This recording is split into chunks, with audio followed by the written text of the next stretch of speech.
Sejam bem-vindos e bem-vindas ao segundo episódio do podcast Fazer Política Democraticamente, um projeto de educação política comunitária promovido pela Cáritas Brasileira Regional Nordeste 2, com apoio da instituição Misério, que tem como objetivo fomentar o debate político e estimular o pensamento crítico perante as eleições de 2022.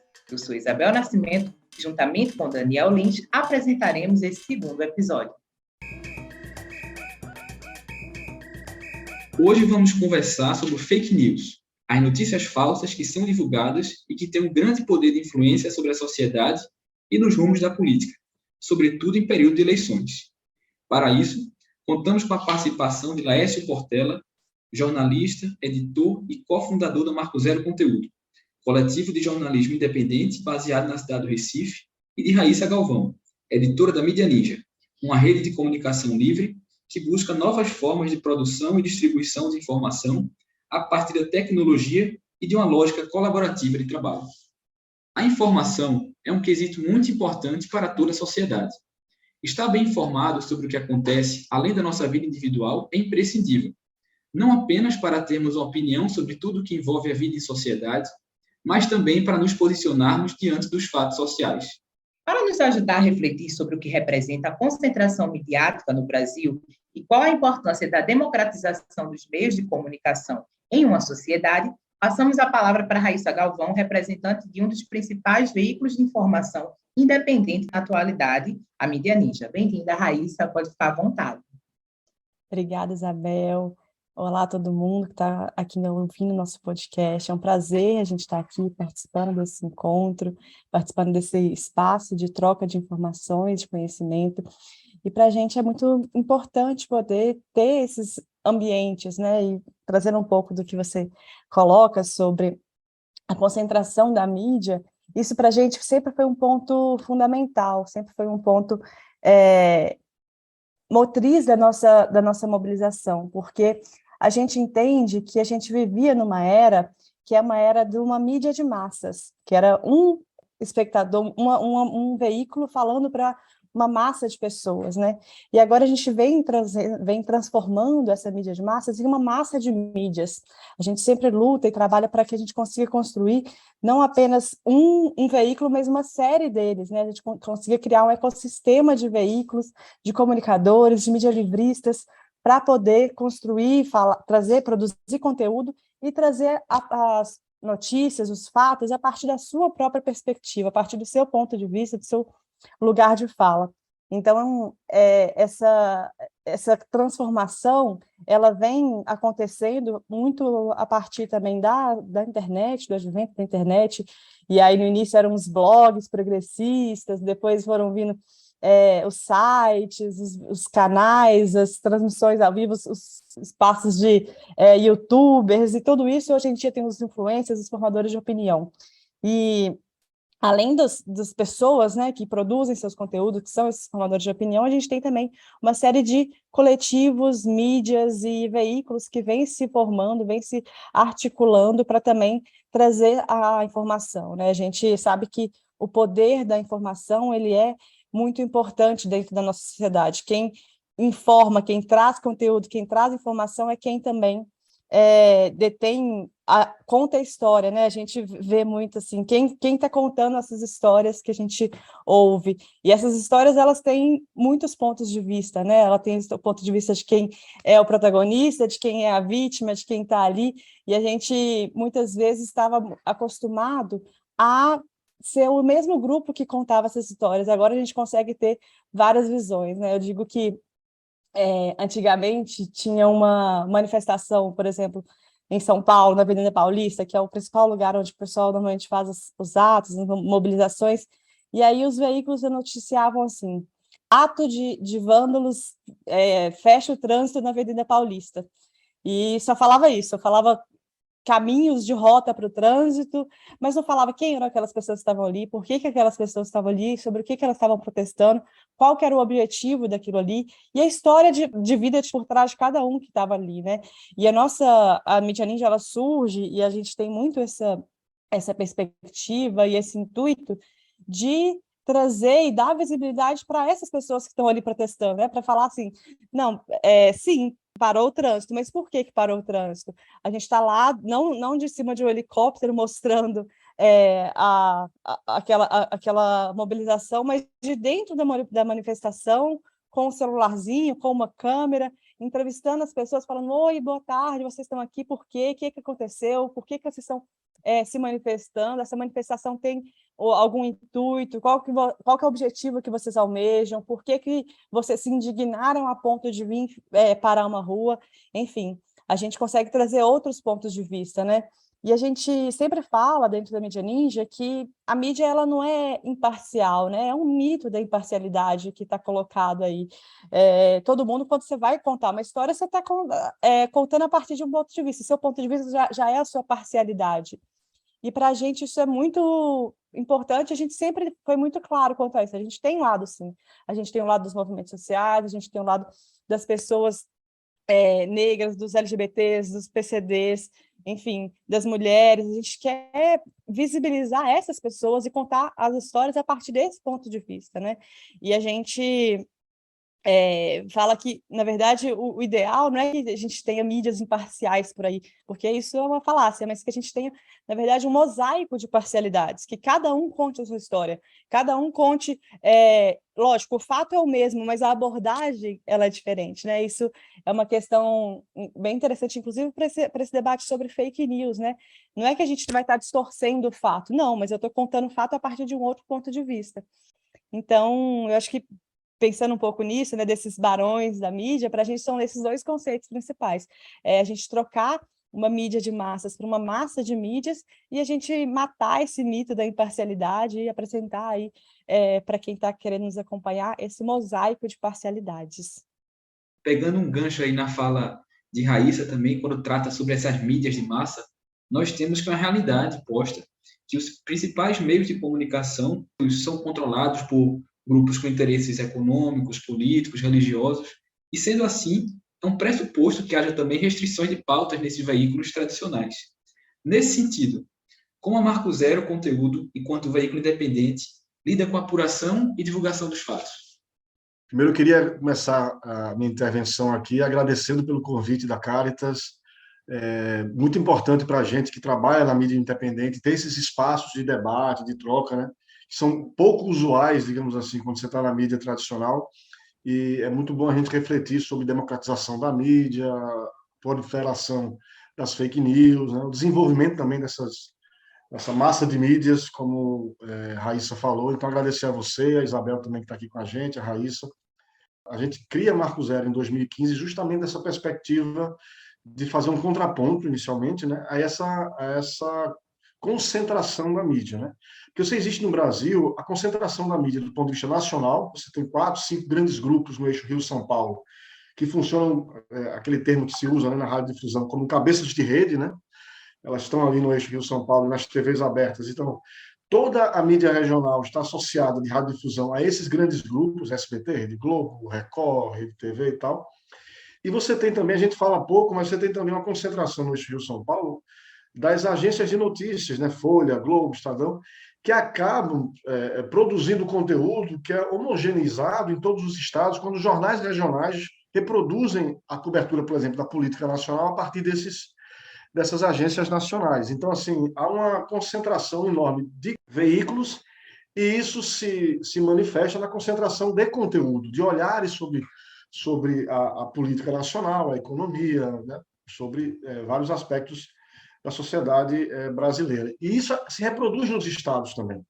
Em cada estado você tem 2 ou 3 ou 4, no máximo, grupos, grandes grupos de mídia regional, que são parceiros desses grupos nacionais e reproduzem não só, muitas vezes, uma cobertura, um viés elitista, né, que se relaciona pouco, digamos assim, com todos os setores da sociedade, especialmente com as periferias, com os grupos mais vulneráveis à violência, por exemplo, praticada pelo Estado. Então, a gente cria Marco Zero em 2015, 7 jornalistas, homens e mulheres, que tínhamos passado pelas mídias tradicionais aqui do Estado, e alguns trabalharam, inclusive, em São Paulo, nas mídias grandes de São Paulo, e a gente se encontra em 2015 para fazer um jornalismo diferente, um jornalismo que não tivesse atrelado aos grandes grupos econômicos e políticos. Para você ter uma ideia, dos 3 grandes grupos de comunicação em Pernambuco, o dono atua diretamente no ramo de shopping centers e no ramo imobiliário. O outro já teve uma atuação importante, por exemplo, na produção de cana-de-açúcar, que você sabe como é essa produção no Nordeste, né? Tudo que ela significa do ponto de vista de opressão, de direitos trabalhistas e tudo mais. A gente teve um outro grande grupo econômico que foi durante muito tempo coordenado por um grupo nacional de planos de saúde. Então, veja, esses grupos estão diretamente, eles têm a comunicação, digamos assim, é uma atividade em paralelo a uma outra atividade econômica muito importante, que mexe diretamente com a vida das pessoas. E esses grupos não cobrem essas áreas ou cobrem de uma maneira muito superficial e sem tensionar, né, a dinâmica político-econômica sobre a população. Então, o Marco Zero surge para isso. Eu vou dar 2 exemplos do tipo de cobertura que a gente faz e que esses veículos nunca fizeram e não conseguem fazer, justamente por conta da relação que eles têm com o poder econômico do capital, né? Eu lembro aqui, quando a gente teve uma ocupação em 2018, a ocupação de um prédio abandonado no centro da cidade aqui do Recife, e essa ocupação foi feita pelo MTST e foi batizada em homenagem à ex-vereadora Marielle Franco, assassinada, covardemente assassinada no Rio de Janeiro, né? Ela e o motorista Anderson. E aí os jornais vêm cobrir, a polícia vai, né, para o local para fazer a retirada desses trabalhadores, e os jornais cobrem o tumulto, né, digamos assim, a confrontação, né, da ocupação com a polícia e tal. E nós fomos buscar outra realidade, nós fomos fazer uma pesquisa e um trabalho de jornalismo de dados bem importante que a gente fez, associado a grupos de movimento social, porque essa é uma característica diferente, a colaboração da mídia independente com a sociedade civil organizada, que tem como norte o respeito à democracia, os direitos humanos, a defesa dos grupos mais vulneráveis. E aí a gente fez um apanhado das dívidas, de vez de a gente discutir violência, a confrontação, ocupantes e movimento social e polícia, a gente vamos discutir mais a fundo esse tema, e a gente fez um levantamento da base de dados de dívidas do IPTU. E descobrimos que nos imóveis da zona central do Recife, você tem quase uma centena, dezenas de imóveis abandonados, né? Quando você tem um déficit enorme também de habitação no Recife, na região metropolitana, descobrimos que esses imóveis e seus proprietários deviam 346 milhões de reais à prefeitura. E divulgamos a lista dos devedores, nomes dos proprietários dos edifícios, os nomes dos edifícios e tudo mais. E botamos a discussão em outro lugar. A discussão não é se o direito à propriedade, se podiam ter ocupado aquele espaço, a polícia tem que tirar, o mandado judicial da justiça. A discussão é muito mais ampla. Direito não de propriedade, mas o direito à habitação, direito constitucional de moradia, que está previsto na nossa Constituição. Então, a gente recoloca a discussão. E por que a prefeitura não cobra a dívida? Mais de 200 milhões na dívida ativa devia ser cobrada. Aí a gente vai entrevistar alguém que estuda, um pesquisador que estuda isso, ele diz assim, no Recife, o bom é você ser um grande devedor do IPTU, porque os grandes devedores não são cobrados pela prefeitura, porque normalmente são grandes grupos econômicos. Agora, se você for um pequeno devedor, você corre o risco de perder seu imóvel, porque a prefeitura vai diretamente, cobra e tira de você o imóvel. Então, a gente reposiciona a discussão, né? Um outro exemplo, a cobertura, aqui a gente tem um complexo industrial e portuário de Suape, que é o boom da economia de Pernambuco, na primeira década dos anos 2000, o PIB cresceu mais, muitas vezes até do que o da China, que era um boom também, né? E a discussão dos jornais aqui era a força econômica, chegou estaleiro, chegou refinaria, e aí nós vamos fazer uma cobertura diferente, ver o quanto esse desenvolvimento, discutir o desenvolvimento econômico, o quanto esse desenvolvimento estava afetando, por exemplo, a comunidade de Messias de quilombolas, que teve o acesso ao manguezal, de onde tirava todo o seu sustento, a sustentabilidade, né, econômica da comunidade, sua relação com o meio ambiente direto. O canal foi construído um cais que tampou o acesso do mar ao estuário do manguezal. Então, assim, veja, foram 7 anos, no começo desse ano é que a pressão da sociedade civil, dos próprios quilombolas, foi desfeita essa interrupção, né, da relação do mar com o mangue. E nós vamos, então, fazer a cobertura sobre como essas populações foram afetadas. Os quilombolas passaram a ter que pagar pedágio por se construir uma parte, um privê de alto luxo, que aqui é a Praia do Paiva, e tinha um pedágio para você acessar essa área, e os quilombolas tinham que pagar pedágio para acessar seu próprio território. Então, assim, a gente coloca, nós estamos falando de um jornalismo, uma mídia independente, que coloca em debate aspectos, como a Raíssa estava falando, aspectos que não são considerados pela grande mídia, né? São invisibilizados pela grande mídia. Eu gosto muito desse conceito que a Raíssa trouxe de massa de mídia, né? Na verdade, assim, é importante essa pluralidade.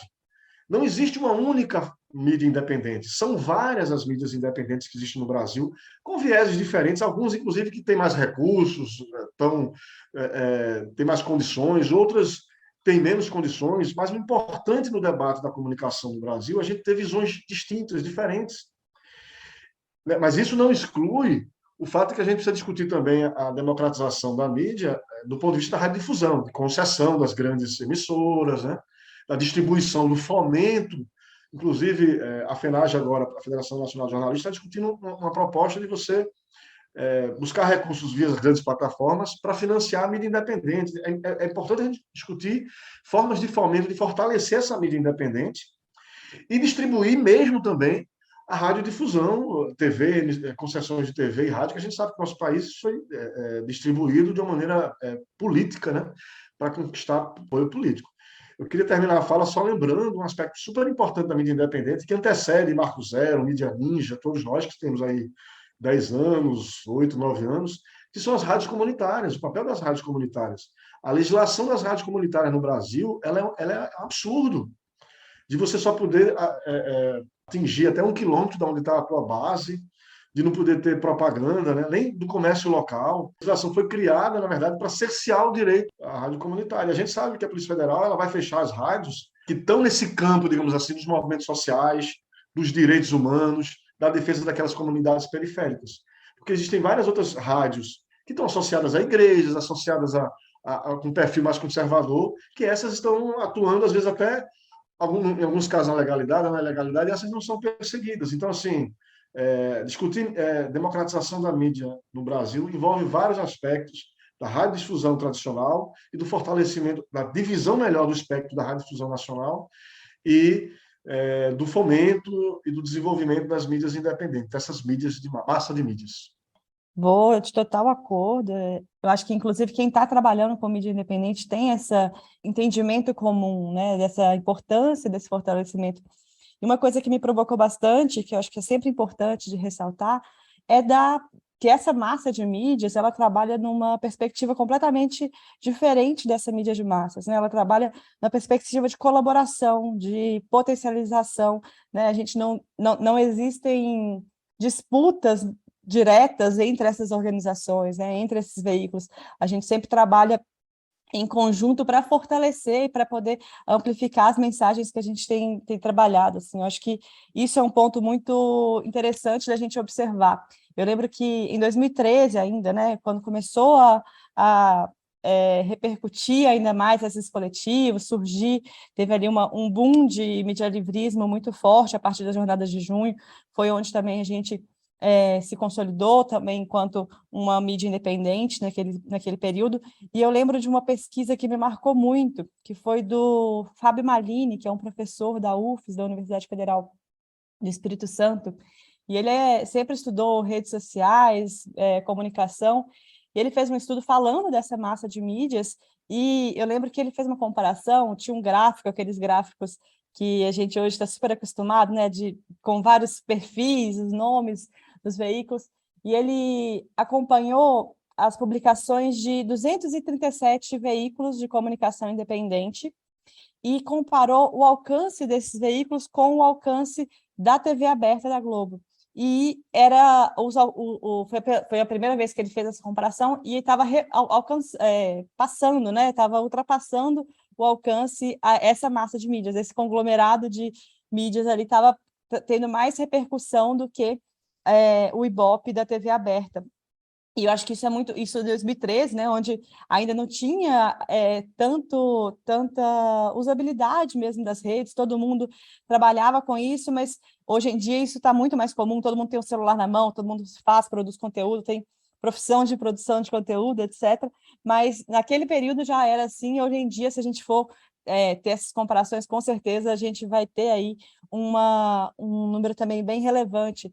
E por que isso é possível? Porque eram diversos veículos que estavam falando sobre o mesmo tema, cada um com o seu ponto de vista, e a soma daquilo ali a gente conseguiu gerar uma onda, né? A gente conseguiu influenciar a sociedade ali com a nossa mensagem, conseguiu ter impacto.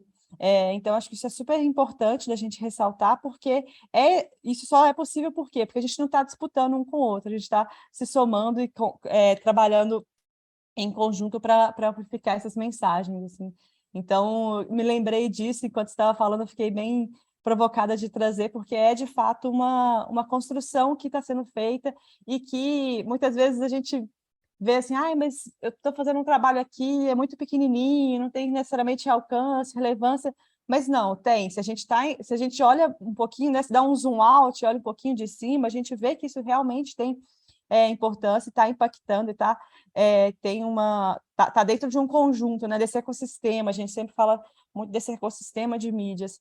A parte da sua fala, Raíssa, é interessante, até como nos provoca e nos toca também, de alguma maneira, como você coloca como todas essas iniciativas que se faz com esse intuito de promoção de comunicação, de conhecimento, por menor que seja, tem um impacto importante, fazendo parte de todo esse ecossistema que você traz de massa de mídias. Eu acho que nos toca na medida em que a gente inicia aqui um projeto, algo muito pontual, assim, nesse período, visando eleições, e também nosso podcast faz parte de uma campanha que tem muito esse viés que vocês trazem também, de educação política em âmbito comunitário, realmente, fazer com que esse podcast seja um instrumento também para provocar pessoas, para que em suas realidades, em suas comunidades, possam também disseminar o conhecimento que adquire através desses materiais que a gente produz e possa suscitar aí rodas de conversa, de forma muito espontânea, que as pessoas possam conversar com seu vizinho, com sua família.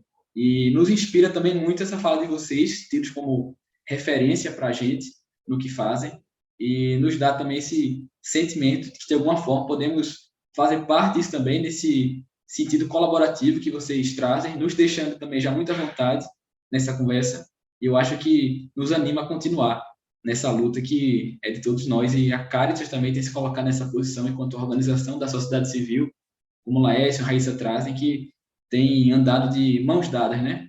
A comunicação é um meio fundamental e a sociedade civil também tem esse poder de transformar a realidade a partir da incidência política e como fazemos na prática que seja alterada de alguma forma, melhorada a vida das pessoas com as quais trabalhamos.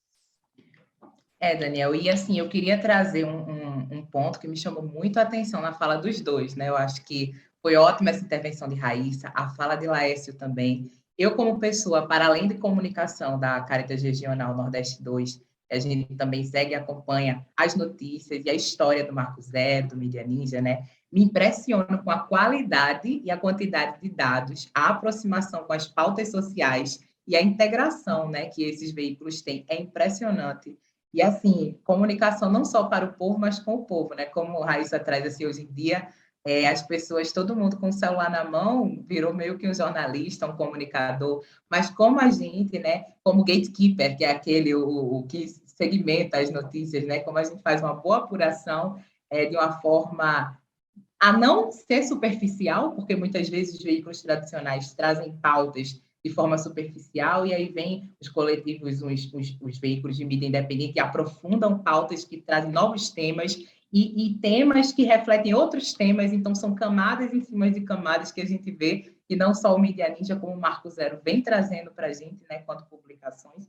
E aí eu já quero trazer esse ponto importante, que é meio que o cerne do nosso podcast de hoje, né? A atenção e impacto da dimensão das fake news na sociedade, né? A gente vai entrar nesse ponto. A informação é um direito, a gente já sabe, né? E o acesso à verdade dos fatos deveria ser um dever dos meios de comunicação. No entanto, não é isso que a gente vê na realidade, no dia a dia, né? A gente queria trazer, a exemplo, a cartilha educativa Escola Sem Homofobia, né? Sua essência foi completamente deturpada, foi um material que deveria ser um suporte no combate à homofobia, mas apareceu no debate político e midiático como um kit gay, que induziria as crianças e adolescentes à homoafetividade. E aí, trazendo esse exemplo específico, Raíssa, de fake news, qual experiência ou história mais marcou, né, nesse recorte, você na sua atuação e trajetória no Mídia Ninja? Na verdade, a fake news, ela nada mais é do que uma mentira, né? uma fofoca, uma mentira que é passada para frente, para frente, para frente, e a gente hoje em dia dá um outro nome para ela, mas é mentira.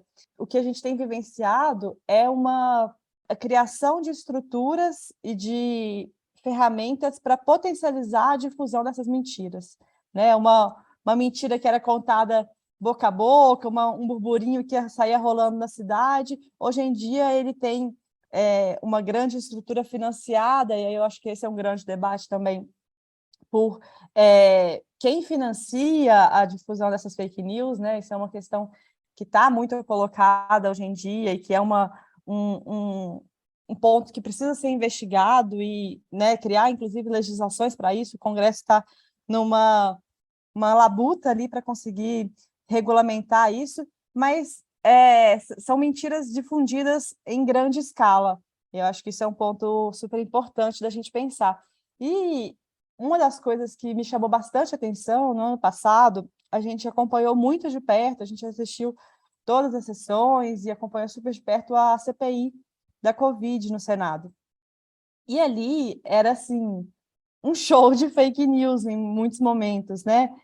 Lógico, teve uma condução muito assertiva e correta, que não permitia que fosse levado para frente, mas alguns senadores da base governista utilizavam aquele espaço, que era um espaço de muita visibilidade, um espaço numa mídia, na TV Senado, né, que é uma mídia que tem alcance em todo o Brasil, que tem uma repercussão nacional, institucional, inclusive, para poder difundir mentiras.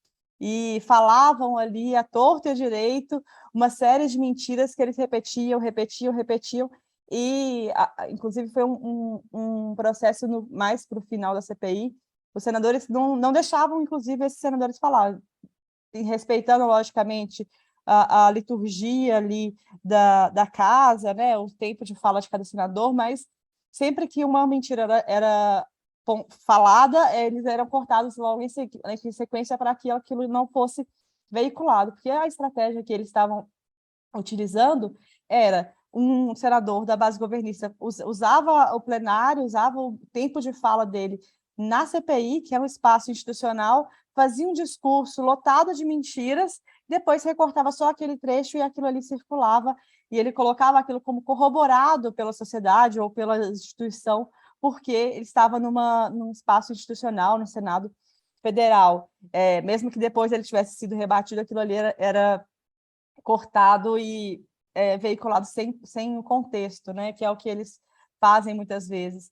Então, a CPI, né, desde a cloroquina, desde todas as mentiras, né, toda a tramóia ali, os casos de corrupção que foram revelados em relação às vacinas, tratamento do kit Covid que era veiculado, o aplicativo que eles tinham, que era veiculado, os tratamentos sem nenhuma comprovação científica que estavam sendo aplicados, e, enfim, foram dezenas de mentiras que foram repetidas à exaustão em um espaço institucional. Então, acho que esse foi um dos momentos que me preocupou bastante, porque, para além, né, dessas...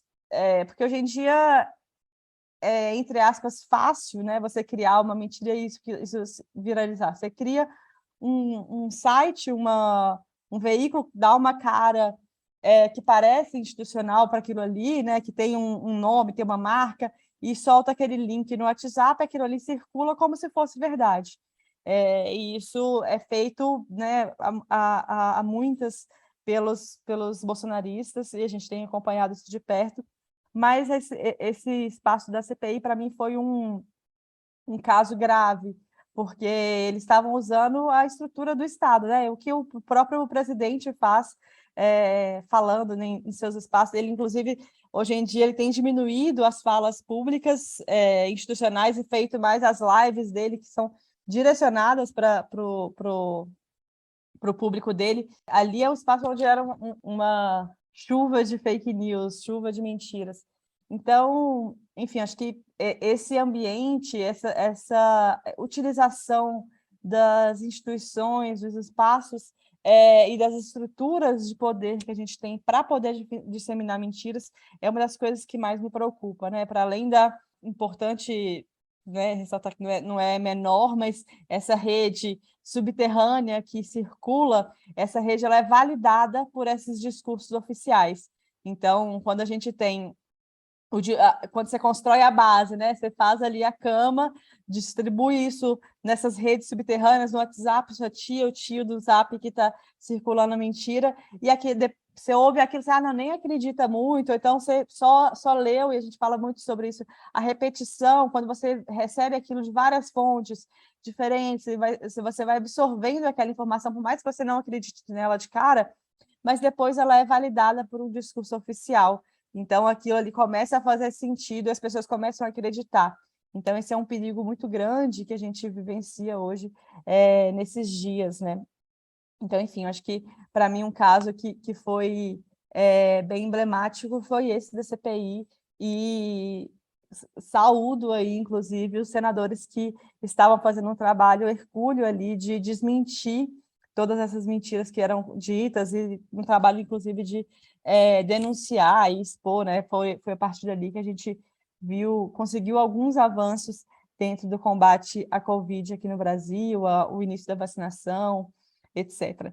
Então, acho que esse caso da Covid foi um que pegou para muita gente, que inclusive muita gente acordou para o perigo dessas fake news a partir do caso da nossa pandemia, né, que a gente vivenciou, porque foram questões trágicas, foram milhares de pessoas que perderam a vida por irresponsabilidade e por uma ação criminosa de difusão de mentiras aí sobre esse tema que lida diretamente com a vida das pessoas, né?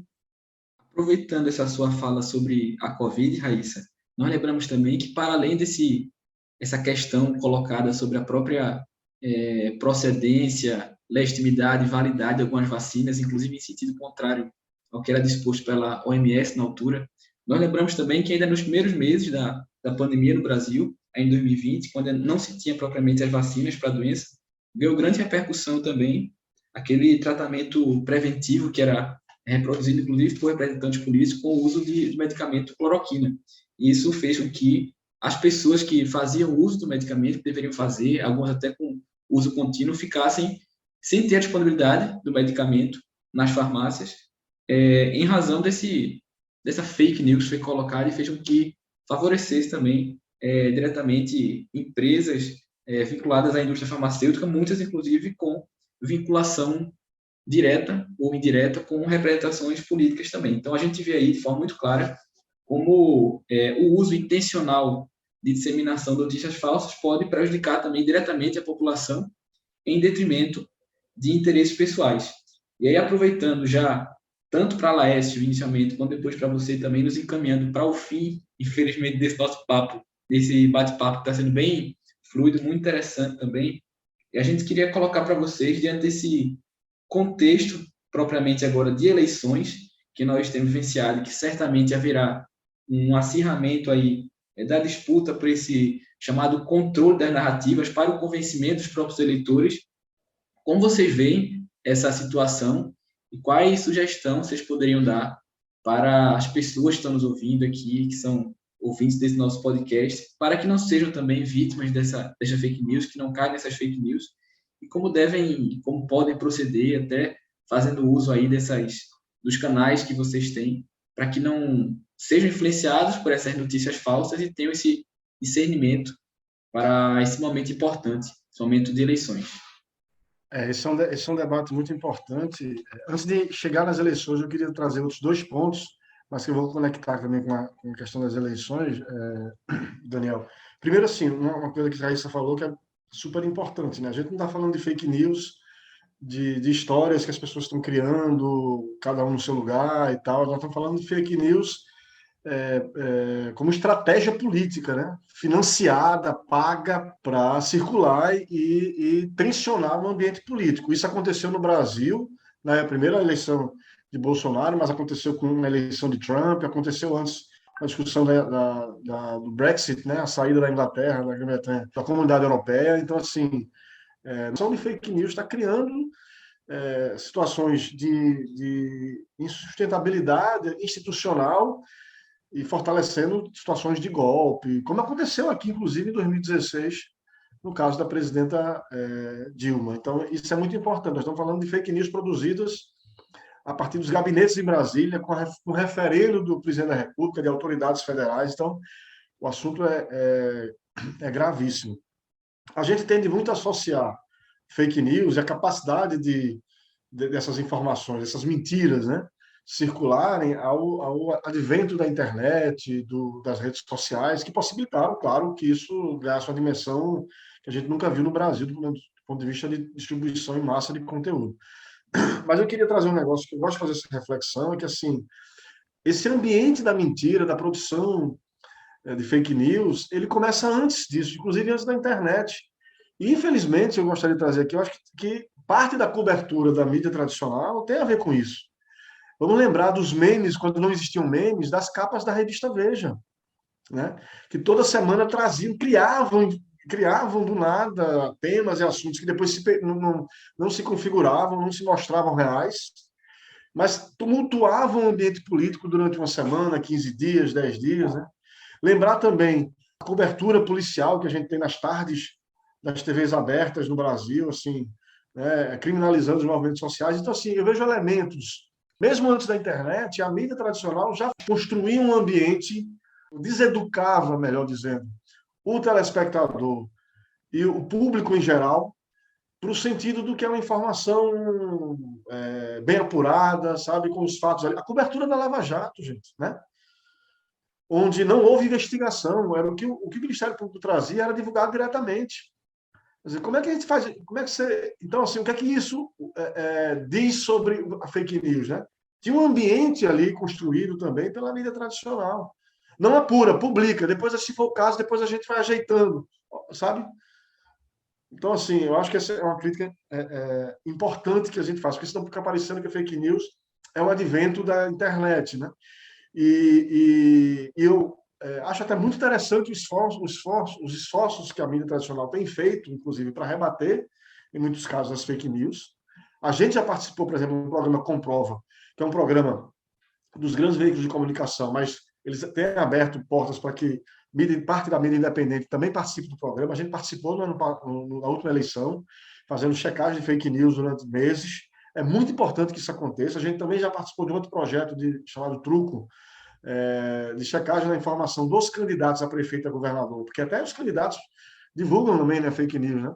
Que era um projeto da agência pública e a gente foi parceiro aqui em Recife. Então, acho muito importante esses projetos, mas a gente não perder de vista, quando vai analisar fake news, que tem um ambiente construído pela mídia que deseducou, digamos assim, muita gente para entender o que é uma notícia verdadeira, o que é uma notícia baseada em fatos, o que é uma notícia falsa. Eu queria chamar a atenção, antes de passar aí para a Raíssa, por uma coisa importante no combate às fake news, aí vou entrar também nessa coisa das sugestões, né?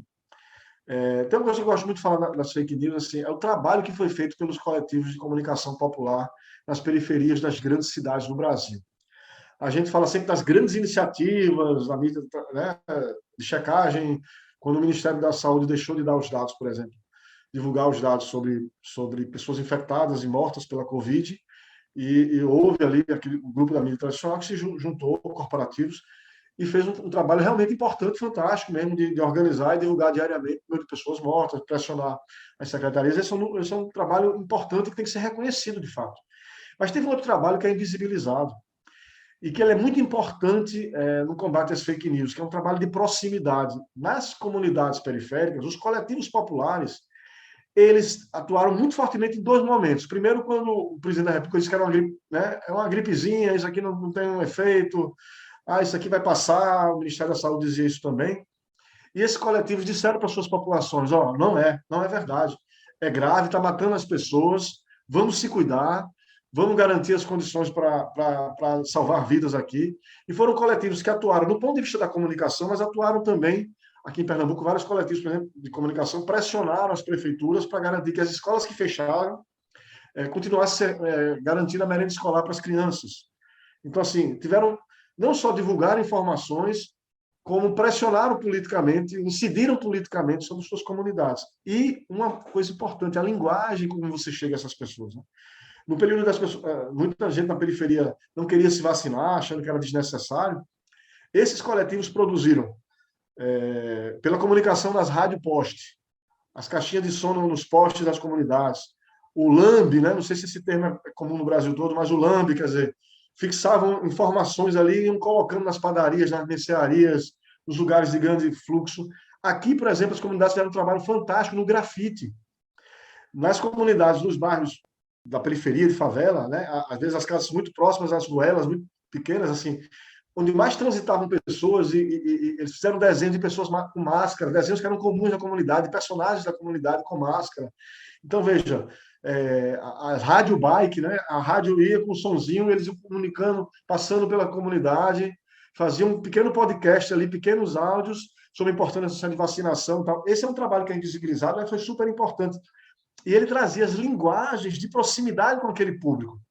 Porque uma das coisas muito importantes para a proliferação das fake news é quando alguém, essa coisa da proximidade, como tu recebe pelo zap do teu tio, ou da tua mãe, ou do teu primo, naquele grupo da família, uma notícia falsa. E aí vem, às vezes, um link lá do Globo, do Estadão, da Folha, desmentindo aquela informação, mas a pessoa não tem nenhuma relação com aqueles grupos. Sem falar que muitas vezes o link é paywall, né? Tu entra e não consegue nem acessar a notícia sobre desinformação. Então, quando os grupos como as informações no Zap chegam, daquele grupo local que as pessoas conhecem, que estão produzindo o contraponto à fake news, aquele tem muito mais poder. Primeiro que é na linguagem das pessoas. Segundo que você conhece também. É aquele grupo que atua na comunidade. Isso aconteceu na Maré, no Rio de Janeiro, Paraisópolis, São Paulo, aqui no COC. Esse é um trabalho fantástico que eu acho que a gente precisa visibilizar. Para terminar, uma experiência, por exemplo, que teve aqui na articulação do semiárido, da ASA, que faz um trabalho brilhante em todas as 9 regiões do Agreste, Sertão, do Nordeste e no Norte de Minas, perceberam que, por exemplo, quando começou a vacinação, tinha uma resistência muito grande no Agreste e Sertão do Nordeste e no Norte de Minas à vacinação. E aí a ASA se organizou, mobilizou seus comunicadores nesses lugares, e por região, por interior de cada cidade, de cada estado, um com sotaque, porque o Nordeste não tem um sotaque só. O interior da Paraíba tem um sotaque, Pernambuco tem um sotaque, Ceará tem um sotaque. E os comunicadores de cada estado no interior gravaram pequenos apps que eram roteirizados, que eram com informações reais, fidedignas sobre a vacinação, e gravaram na linguagem local, fizeram o que eles chamavam de zap novelas. Pequenos áudios que circulavam nessas comunidades do interior. É fantástico quando você ouve o sotaque do interior da Paraíba, do interior do Ceará, da Bahia. Veja esse aspecto da proximidade, entendeu? Então, eu acho que é muito importante essas atividades que às vezes ficam escanteadas. Conselhos são alguns, para não cair na fake news, né? Não recebe, acha incrível e repassa. Pelo menos clica no link, vê se aquele link abre de fato. Às vezes nem abre, é só uma manchete fake que nem abre. Se você clicou no link, nem abriu a matéria, que aquilo ali é fake news.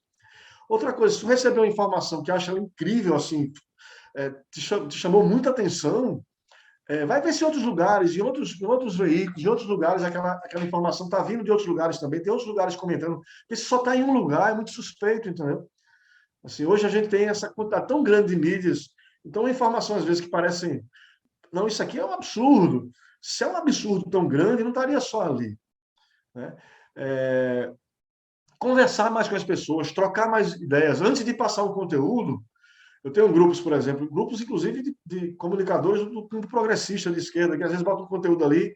Diz, gente, vocês viram isso? Alguém sabe se isso aqui faz sentido? Alguém ouviu falar sobre isso? E a gente discute ali antes de passar ou não passar uma informação. Então, discutir, conversar com os vizinhos, checar se aquela informação está vindo de outro lugar. E uma coisa importante, aquela informação que você está consumindo, que chegou para você, ela se confirma no teu cotidiano, no teu dia a dia. Por exemplo, se alguém diz assim, se tal candidato a presidente foi eleito, vai tomar as casas das pessoas, vai acabar com um programa tal, não sei o quê. Esse candidato já foi presidente, isso aconteceu quando ele era presidente. O cartão do Bolsa Família não está mais funcionando, você chegar lá... Todo mês, quando você vai lá, não está lá o Bolsa. Tu foi ontem e tirou e sacou. Então, assim, submete a informação que está chegando a você com a tua vida, com o teu cotidiano, porque às vezes esse exercício que parece mínimo vai dizer assim, peraí, isso aqui não é verdade. Isso não está acontecendo aqui na minha comunidade, isso não está acontecendo com ninguém que eu conheço. Se só está naquele lugar, não está acontecendo com ninguém que você conhece. Troca ideias, vai buscar informações em outros lugares. Tem a mídia aqui, tem Mídia Ninja, Marco Zero Conteúdo, tem uma série de mídias independentes no Brasil. Então, a gente tem muita gente fazendo contraponto, trazendo informação factual importante, e também quem é das comunidades abrir o olho para esses grupos, valorizar e legitimar esses grupos que estão dentro das suas comunidades, trazendo informação numa linguagem direta, e que tem tudo a ver com as pessoas que moram naquele lugar, né? Excelente, Laércio. Nossa, estou muito feliz de estar aqui participando dessa conversa. Assim, realmente, a cada fala a gente vai abrindo uma série de janelas na cabeça, porque é de fato muito importante esse debate, essa discussão, né? E a gente conseguir levar isso para mais gente é fundamental. Queria já de cara agradecer Daniel, Isabel, todo o pessoal da Cáritas que está organizando esse ciclo de debates. Parabenizar o Laércio por todo o trabalho que vocês desenvolvem. O Marco Zero Conteúdo é uma referência mesmo de produção de conteúdo e tem feito materiais muito qualificados. Acho que isso é uma questão também da gente ressaltar a qualidade desses conteúdos, né, dessas mídias independentes. Muita gente acha, não, porque é independente, qualquer coisa, não. São conteúdos muitíssimo bons, né, de alta qualidade mesmo, com um trabalho de apuração muito fidedigno. Então isso é fundamental para a gente conseguir ampliar nosso escopo aí de fontes, né, de lugares para a gente buscar informação. E já pegando isso de gancho, né, como essa dica para como a gente fugir dessas fake news, né, ou a gente não cair nisso, corroboro completamente com toda a fala do Laércio, mas também trago isso, assim, busque as fontes e dentro desse mosaico de parcialidades que a gente fala, né, que a gente comentou aqui, cria relação com os veículos que você confia, né? Tem veículos que são recorrentes, que você vai sempre buscar informação ali, você sabe que não, aquele ali eu sei que eu posso confiar porque eu já fui várias vezes, eu já vi que aquele veículo, sempre que traz alguma coisa, ele tem um trabalho sério de apuração por trás. Não confie em qualquer link, a gente entende e sabe que existem centenas, milhares de produtores de conteúdo hoje em dia, e cada dia tem novos, e a gente estimula isso, inclusive, mas vá sempre numa recorrência, busque lugares que você possa confiar, e essa confiança ela não é adquirida da noite para o dia, ela é adquirida com isso. Vai lá, olha, entra no site do Marco Zero Conteúdo, olha só a qualidade dos conteúdos que estão lá. Então, a partir dessa qualidade, você começa a confiar naquele conteúdo e vai sempre buscar informações ali. Então, você recebeu um link que você achou duvidoso, não, deixa eu ver se quem mais está falando, deixa eu ver se tal veículo que eu confio está corroborando com essa informação. Nessa busca por fontes, por canais de comunicação, sempre busque aqueles que têm ideologias e conceitos e princípios validados com o que você acredita, porque a gente sabe que existem muitos e cada um vai tentar contar a partir do seu ponto de vista. Então, qual que é o ponto de vista que você também mais confia, acredita e quer corroborar, né? E, mais uma vez, só para reforçar, porque quando a gente fala isso é até perigoso, que as pessoas falam, mas aí eu vou contar uma notícia que é mentira. Não, tudo isso são fatos, mas cada fato tem vários pontos de vista, tem várias formas de se contar a história, né? A gente pode ver isso pelos livros de história que invisibilizam, por exemplo,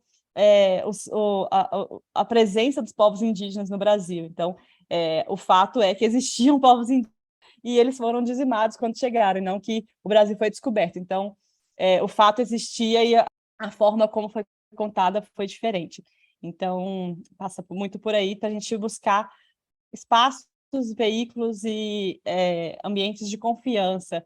E essa confiança está também ligada ao que o Laércio falou de proximidade dos veículos locais, veículos comunitários, a Rádio Poste, né, o LAMB, o Jornal Mural. Tudo isso são iniciativas muito ricas de comunicação e que não foram, de forma alguma, substituídas pela internet, né? A gente acha que a internet é tudo, que hoje em dia todo mundo só está na internet. Não, todas essas iniciativas também comunicam, fazem parte dessa rede de comunicação que vem se formando aí, que a gente tem trabalhado e acompanhado com tanto fervor, né?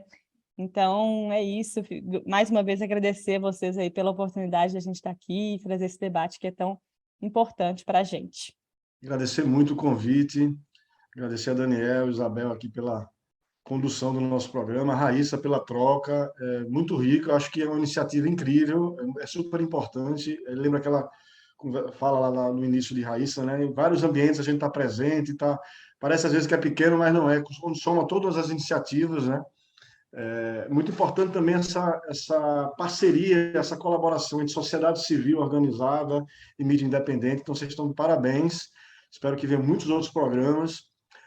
Se me permitem, como a gente falou, de colaboração, de comunicação comunitária, popular também, a gente aqui na Marco Zero produziu um mapa da comunicação popular independente de Pernambuco. Tem 50 iniciativas já cadastradas, a gente lançou recentemente, a nossa ideia é chegar até o final do ano com mais de 100 iniciativas, são 50 iniciativas, mapa da mídia pe/marcozero.org, quem quiser entrar lá, e lá uma coisa que eu acho muito importante, que além de a gente lá divulga quais são os coletivos, quantas pessoas são, quando foi criado, que tipo de conteúdo, de tema produz, qual a rotina de produção de conteúdo, como se financia, as redes sociais, os contatos, para você entrar em contato direto.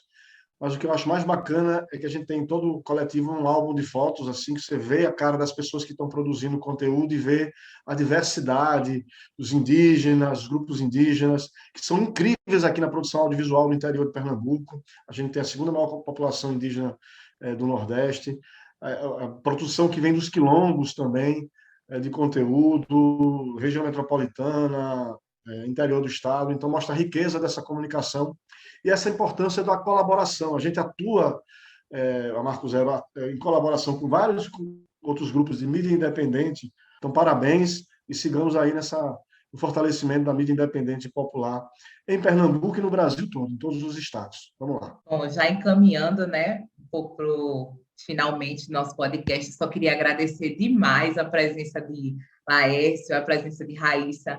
Eu acho que essa fala de vocês, o que vocês representam, né, esses dois veículos aqui, transmite o que nós queremos passar propriamente para os nossos ouvintes, para a sociedade em geral. Esse é o objetivo do nosso podcast, esse é o objetivo desse produto, sabe? Porque quando os nossos ouvintes, quando a sociedade ela está embasada, né, ela tem subsídio, ela tem conteúdo, ela busca o conhecimento, ela se posiciona melhor.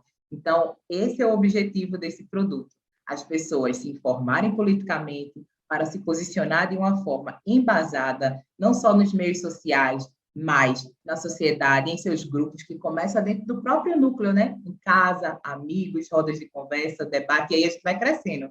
E aí vai envolvendo outras pessoas. Então, essa conversa aqui, o que foi proposto, os dados que foram trazidos e e-mails para se informar, excelente a fala dos dois, de Laércio, de Raíssa. Então, quanto Cáritas Regional Nordeste 2, nós já agradecemos demais a presença de vocês aqui.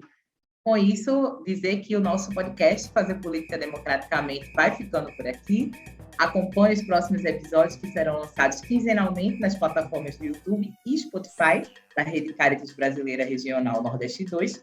Nos siga nas redes sociais e venha com a gente fazer política democraticamente.